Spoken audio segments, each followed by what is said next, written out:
Hello, everyone. How are you? This is Dr. Siobhan here. We are wrapping up the first day of our self-care challenge. I have been loving the participation in this challenge so far. I've been really excited to see all of the amazing songs and recommendations that you guys have been sharing. So just as a quick recap, this is day one. Yesterday, I did a live stream that talked about all of the reasons why we're probably stressed and overwhelmed, which ranged from not asking for help to just doing too much, to trying to keep up with the Joneses, to striving to perfectionism. All of that great stuff you can find in the replay of that live stream. I also talked about 7 specific types of self-care, right? When we think about self-care, we often just think about the regular, go get a massage, have some alone time, all journal and all of those things. But one of the self-care categories, if you will, that we focused on today was sensory self-care, taking care of one of your 5 senses. That can include touch, smell, taste, feelings, seeing, and then eyesight. And I don't know if that's 5 or 6 or whatever, and listening. So today's challenge was about listening because our activity was to identify your calm song. This is the song that you can listen to and let the music soothe you whenever you are about to enter a situation that can trigger you, or whenever you find yourself just spiraling a little bit much in your emotions, right? We all know that feeling. We all know what that feels and looks like for us. So I'm so excited to see the outpouring of songs that you all have shared. And I'm going to go back through and check out many of those. And a friend of mine also let me know that I could actually create a playlist of all of these songs. Now, I'm not promising that because I am not a techie person. If someone in the group is and would be willing to volunteer to do that, let me know. I'll be happy to pass it on to you. But nonetheless, we have those songs in the comments, and I encourage you to check the comments and look at all the songs that our group members have been sharing, because just by some of those titles alone, I already know that some of those songs will probably really work for me. So today, what is going to happen is I'm going to talk briefly about Superwoman syndrome and how to drop the cape, right? Tomorrow's Halloween, and whether you celebrate Halloween or not, I'm sure you will see someone with a cape tomorrow if you haven't already. And I thought about that for today. It actually was not what I originally intended to talk with you about, but sometimes that's how God works.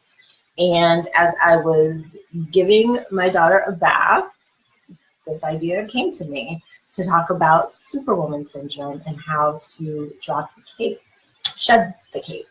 So I'm going to talk about that briefly for just a few minutes, and then I'm going to give you the challenge activity for day 2, which is tomorrow. So each night I'll do a live stream that provides some content, some coaching, some education on the topics that we are covering as part of this challenge. And then I'll give you a preview of the next day's challenge so that when you wake up, you already know what your task is, and there'll be another post to remind you of that if you need it. Hey, Stacy, so great to have you here. So if you're joining me live and you're watching this live stream, just say hey, put an emoticon or say hey. Let me know that you're there. I'd love to know exactly who is listening so I can call you by name. So, Superwoman syndrome. I don't even know if there's a real definition for it, but you know what I mean, right? Type into the comments like what it means to be Superwoman to you, right? Hey, Diana. Hey, LaShawn. Great to have you guys watching. So to me, this Superwoman syndrome is this belief that we have to do it all. We have to be it all. We have to handle it all.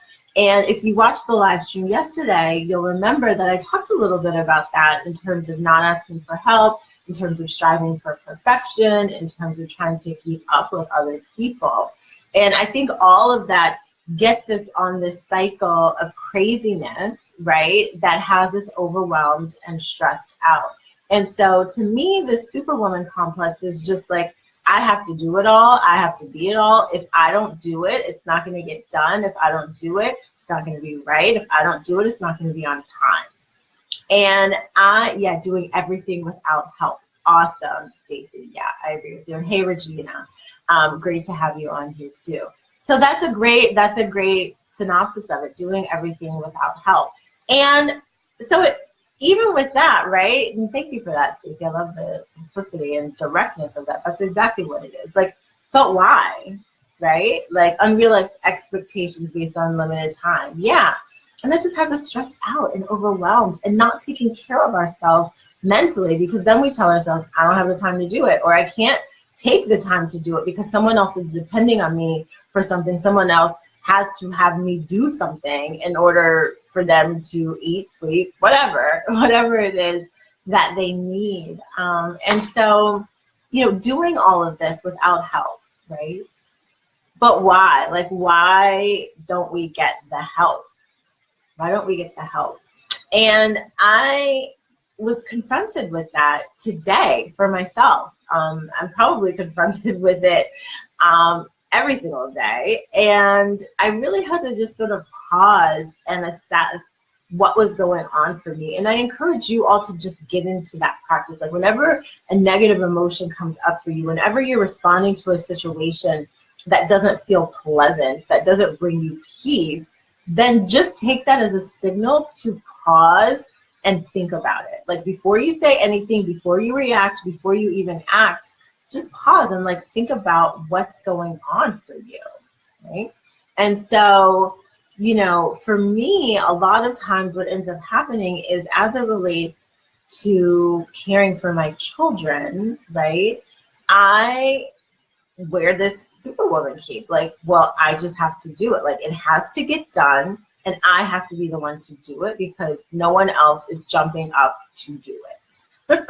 And so that very situation happened tonight. And what I found was that, I just was letting frustration like bubble up in me. And it became this thing of like, gosh, like no one's here to help me. Gosh, I have to do everything. Gosh, I'm not even going to ask for help, right? And this is me after just last night, right? I'm going to tell the truth here. Just last night, I did a live stream on why we're so stressed because we don't ask for help. And I am so guilty of that. And so what I share with you are just my own personal reflections, my own journal entry, if you will, in my own growth process in this area. And I hope that by my transparency, by my sharing, that maybe that will speak to you. You can relate to something that I'm saying and apply it to your own life.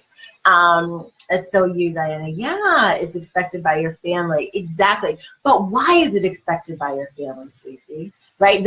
I love that because it's so true. And I remember, I was working with a client, a one-on-one coaching client, and she talked about, her partner at the time, she felt like he didn't have initiative and he didn't step up to the plate and just do things. And I loved the conversation that she and I had, and I loved the conversation that I even had with myself tonight, is examining, well, why is that the case? Why is it expected? Hey, Marianne, why is it expected? It's expected sometimes, if we're willing to tell the truth and look in the mirror, because we have set it up that way. We don't create the space for people to help. We don't ask when we really need the help, right? Because when you make everything happen, people just think you got it. We don't complain. Exactly. So you feel you can handle it without help. So true, Stacey, right? We've set that expectation up in the first place. And I think we have to really be honest with ourselves and look at how we've done that. Now, that's not to say that people don't just become complacent, right? But how did that complacency come to exist? Because at some point, we took the initiative. At some point, we stepped up to the plate because the thought of it not getting done, the thought of it not happening on our timeline was unacceptable or uncomfortable for us, that we would extend ourselves, stress ourselves out, overwhelm ourselves to get it done. And that's what I had to look at in my frustration, in my exhaustion and overwhelm, and feeling like, but wait, I've got to get on, Facebook and do the Made Marriage show at 9, and now I've got to get on at 9:30 to lead this challenge, and I'm like festering in all this negative emotion, and I really had to be like, but wait, Siobhan, stop. Like, this mess, this storm, this frustration, you have created it. You have created it. And again, I offer that for you to look in your own lives at the ways that you create your own stress and overwhelm by not creating the space for people to step up, by not asking directly for people to step up, right? You don't ask because I think my spouse will ask if I need help. Yes, we want, this is how it goes. And this is victim mentality one-on-one. And let's just all be honest that we do it, because I do it too. We want people to come to our rescue. We want them to see us stressed out. We want them to see us struggling. We want them to know all the stuff that's going on in our head. Like tonight, I'm like, the person that was helping me, I'm like, don't they know I have to do this? And don't they know I have to do that? And don't they know I haven't even eaten yet? And don't they know I need this, right? No, they don't, quite frankly. And no, they're not going to ask, quite frankly. And I say that not with judgment, right? There's no judgment there to the other person for not asking. But a lot of times we do put that judgment on them. We do sit there and say, well, how can they not see that I need this? How can they not be aware that this is what needs to get done, right? And I again, guilty, and work through it every single time. And I'm so grateful that it's called to my awareness that I even do it so that I can address it, right? But my husband is a leader in his job. My husband is like, if you ask anybody that works with him, hands down, he's like the best at what he does. He's on top of things. Everyone is looking to him, right?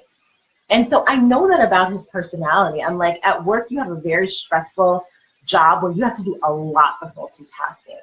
But why is it when we're here, like, you can only do one thing at a time, and it has to be what I direct you to do?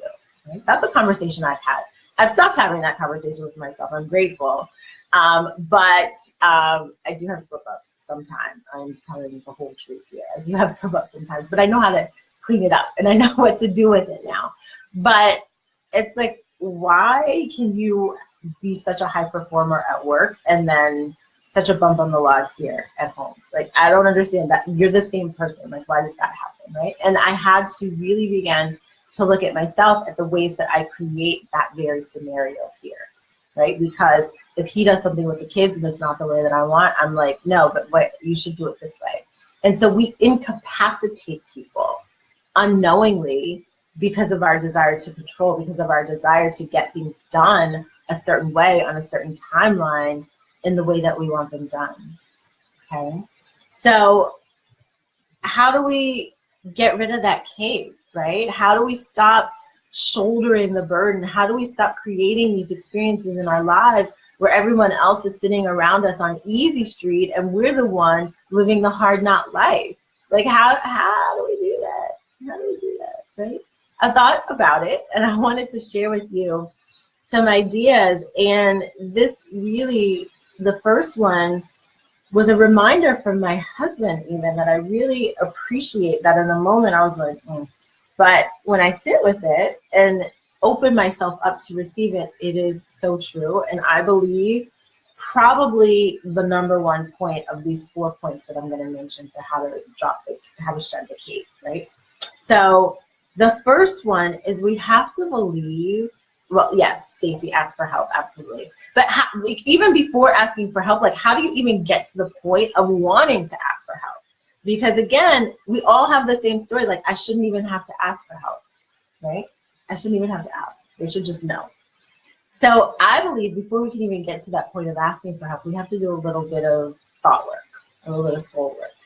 And the first is we have to believe that they actually want to help, right? Because if you believe someone doesn't really want to help, you're going to be really hesitant to ask them for help. If you believe that they're going to, give you a crappy response or do so begrudgingly, then that's when our ego takes over and it's like, well, forget you. I'm not even going to ask you. I'm just going to do it myself. And so we have to really enter into this place of truly and honestly believing that this person that we need help from wants to help, right? Can you just sit with that for a moment? Can you just let that wash over you? Whoever in your life you feel like is not stepping up enough, whoever you feel like if they did step up, you would be a little bit less overwhelmed. Just think about for a moment and imagine that they really want to help. Imagine that they really want to help. Give them the benefit of the doubt, because I feel some of the resistance from some of you, like they don't want to help, because when I ask them, they have an attitude, or when I ask them, it takes them forever to do it, or when I ask them, they do like a half job. Right? But really just flood your mind with times when maybe you did ask them and they didn't. Flood your mind with times where maybe you did ask them and they were happy to do it, right? Maybe they even asked questions of clarification because they wanted to do it right for you, right? Flood your mind with times when they actually did come through, right? LaShawn, when you ask for help, will we be satisfied with the results? That is the perfect question to point number 2, right? So I'm giving you 4 points for how to shed that cape. And point number 2, after believing that they want to help, point number 2 is trust that they will do a good job. You got to trust that they will do a good, and maybe you just put in parentheses, they'll do a good enough job, right? Because we have to get to this place, right? And this is a self-care challenge where we're trying to release so much of the stuff that overwhelms us and stresses us out. If you can truly believe that whatever way they do it, whatever timeline they do it on, it's going to be okay, guess what? It will be okay. Yeah, right. We think that our way is the only way it needs to be done, and it's just not true. It's just not true, right? And early on in my marriage, my husband and I, he said something that, again, when my mind was open to it, and that's where we have to get to, ladies, is being open to it, giving people the benefit of the doubt. You know, he was bathing our daughter, and she was a newborn, so we're first-time parents, right? Here I am, type A, personality all the way.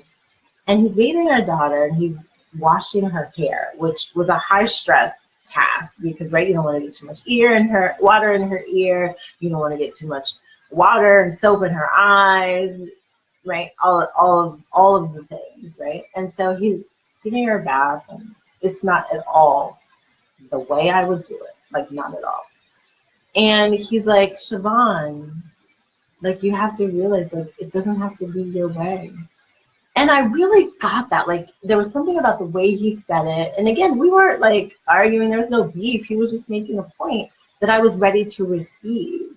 And so I want you to position yourself to receive the possibility that it doesn't have to be the way you want it to be. Open yourself up to consider the alternative, that there may be another way that's almost as good, just as good, or even better than the way you do it, right? Even if you start with like examples of maybe at work, like maybe at work there was something you thought had to be done this way, maybe, you know, someone else you work with thought about it a different way, and it actually worked out amazingly or better or just as good as what you would have done, right?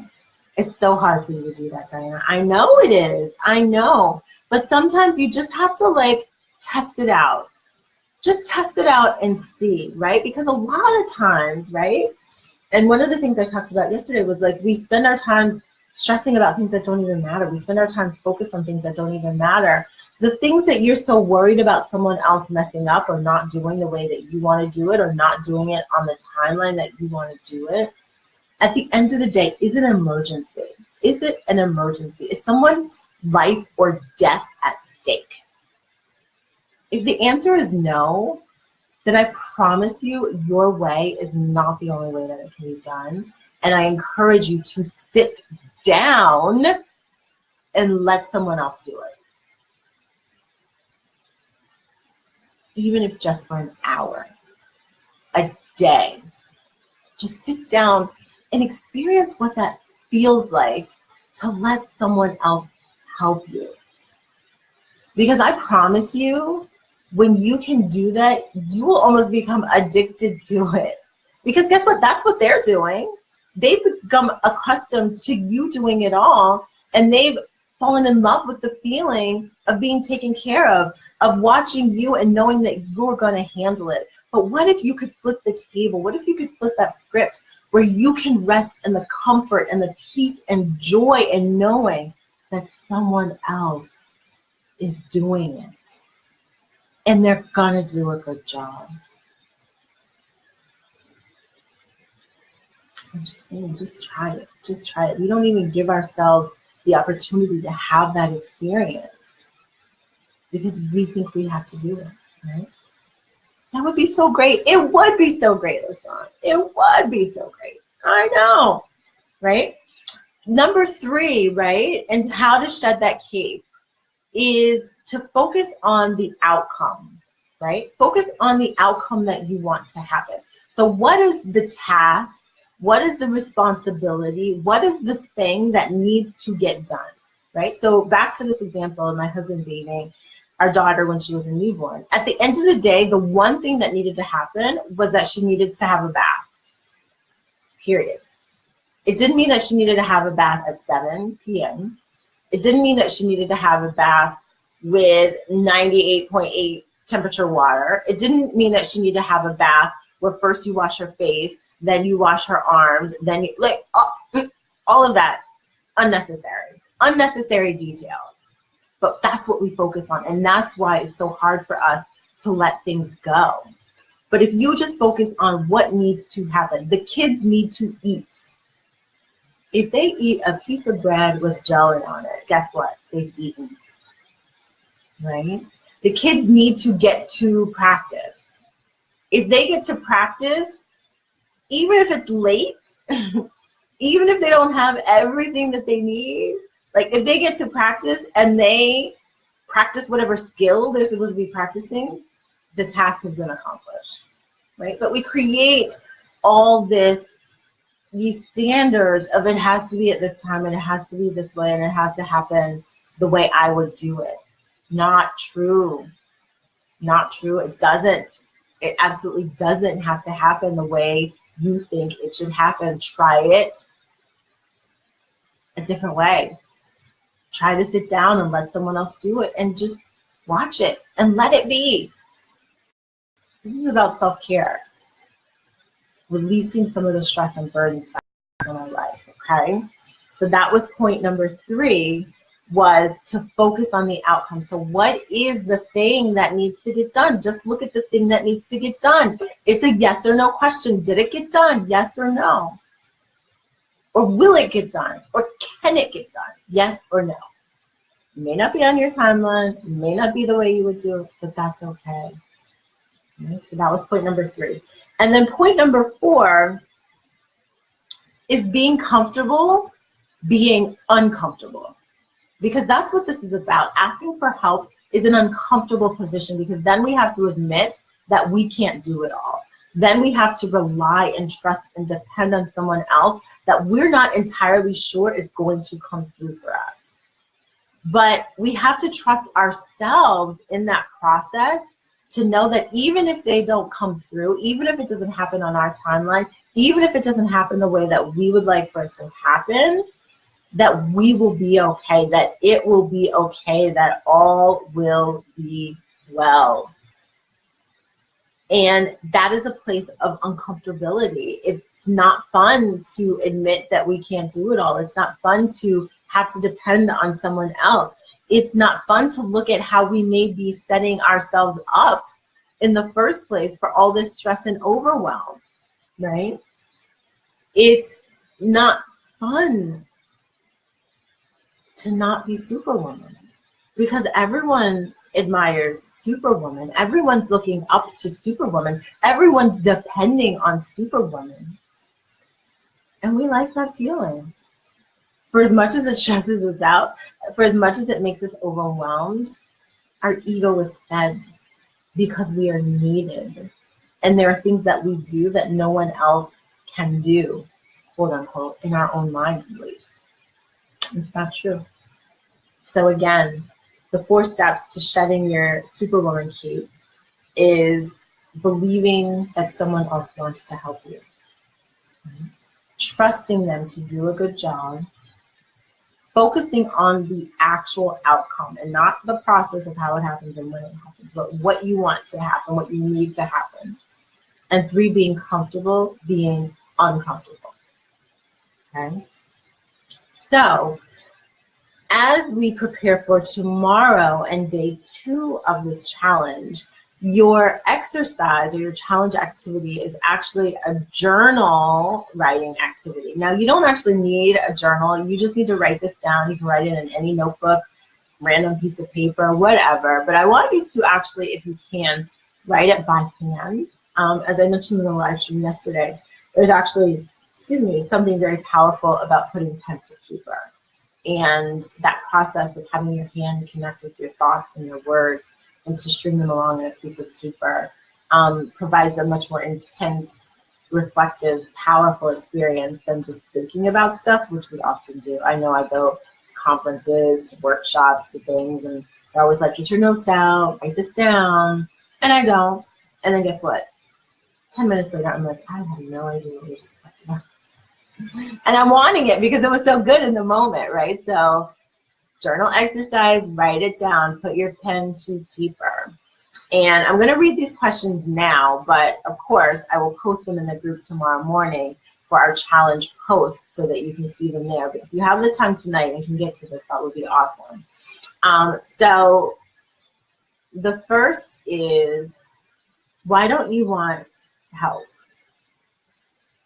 Right? And I know you may be saying on the surface, like, but I do want help. Like, I do. You don't want it that badly. Because if you really wanted it that badly, you would ask for help, right? You're not used to depending on others. You know you can depend on you. Yes. Yes. It's so true, LaShawn. That's why we don't want to ask for help, because it's scary depending on someone else. Because they can disappoint us. And guess what? They will eventually. But that's when we rely not only on our own strength, but the strength of God, who is behind us always. He will never leave us nor forsake us. Like, that's the person we can depend on more than anybody in the world. And when we know that, right, when we have him, when we dwell with him, when we abide with him, then when we put something in someone else's hands and they drop the ball, right, or they crush it, or they shatter it, or they don't come through, when we can stand with God and lean on him, then we're still okay, even in spite of the mess of what someone else might have created. So why don't you, those others of you who are watching, why don't you want the help? Why don't you want to give up your cape, essentially? Like, why do you wear this Superwoman shield as a badge of honor? This is deep stuff. These are deep thoughts. So get prepared to go a little bit deep. So that's question number 1 that I want you to just spend some time thinking about and journaling, okay? Question number 2 was, who do you get to be when you wear this Superwoman cape? Like, who do you get to be? Who is that person that can do it all, right? So I have to ask myself, like, who is this Siobhan that's in the Superwoman cape, right? She's the person that people admire. She's the person that people comment and say, oh my gosh, you have it all together. Oh my gosh, how do you do all that you do, right? That feeds the ego. And so I get to be that person. I get to be that person that's admired, that's respected, that's looked up to, because I can shoulder so much responsibility.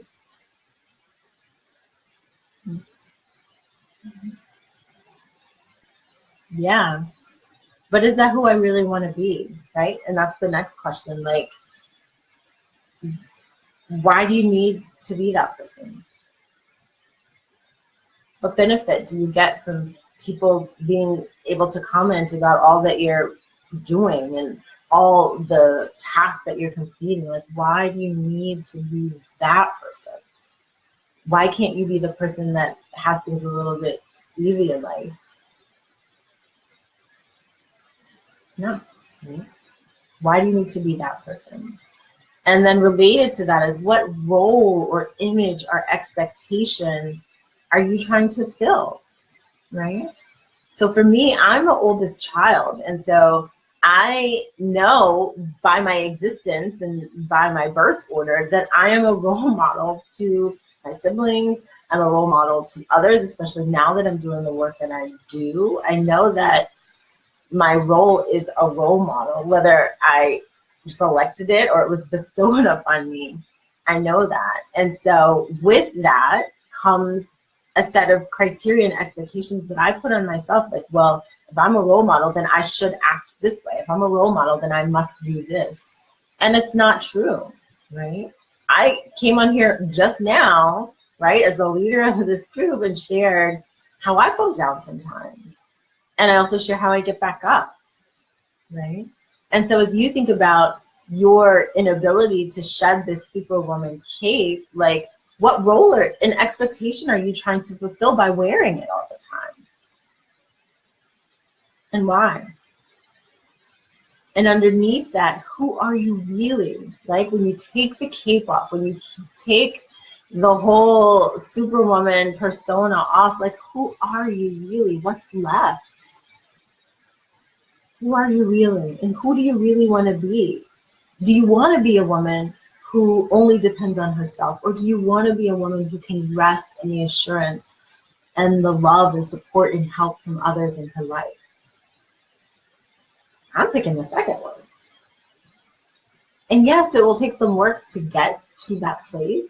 But when I'm confident in who I am, and I know that even if people fail me, even if they don't come through, that then I can pick it up with God's help, then I can pick up the slack, then I'm good. But why do we make ourselves pick up the slack before we even really have to sometimes? So I want you to think about these questions again. I'll say what they are tonight, and then they will be in the group post tomorrow morning. This journal exercise, why don't you want help, and why don't you want to give up your cape? Who do you get to be when you wear this cape? Like, who do you get to be? What type of person is that person? And why do you need to be that person? Like, why is it important to you that people view you in a particular way? What role or image or expectation are you trying to fill by wearing that cape, by wearing yourself down, by doing all of the things? Who are you trying to prove that to, and what are you trying to prove to them? And then the last question is, who are you really? Underneath it all. When the makeup's off, the cape's off, the boots are off, tight outfit, whatever Superwoman wears. When all of that is off, or Wonder Woman. Should I have said Wonder Woman or Superwoman? Either way, you know what I mean. Who are you? Who are you underneath that? Who are you underneath that shield, that crest, that whatever you're carrying around? And who do you want to be? Who do you want to be? Who do you really want to be? Think about it. Okay? So that's what I have for you tonight on this live stream. I hope that it has been valuable. I hope that it will give you some perspective on maybe the ways that you have been rejecting help that can come to you. And I hope that this journaling exercise, which speaks to our emotions and speaks to our mental challenge by thinking about these questions, which again is a self-care category, I hope they'll be helpful for you. And I hope that you'll have like a light bulb moment, and that maybe it'll inspire you to do things a little bit differently. So thank you all for tuning in so much. It's been a pleasure to have this conversation with you tonight. So again, share what comes up for you. Tomorrow when I post it in the group later on in the day, I'll be sharing my journal entry from answering these questions myself. So have an incredible night, and I'll be back with you tomorrow. Bye for now.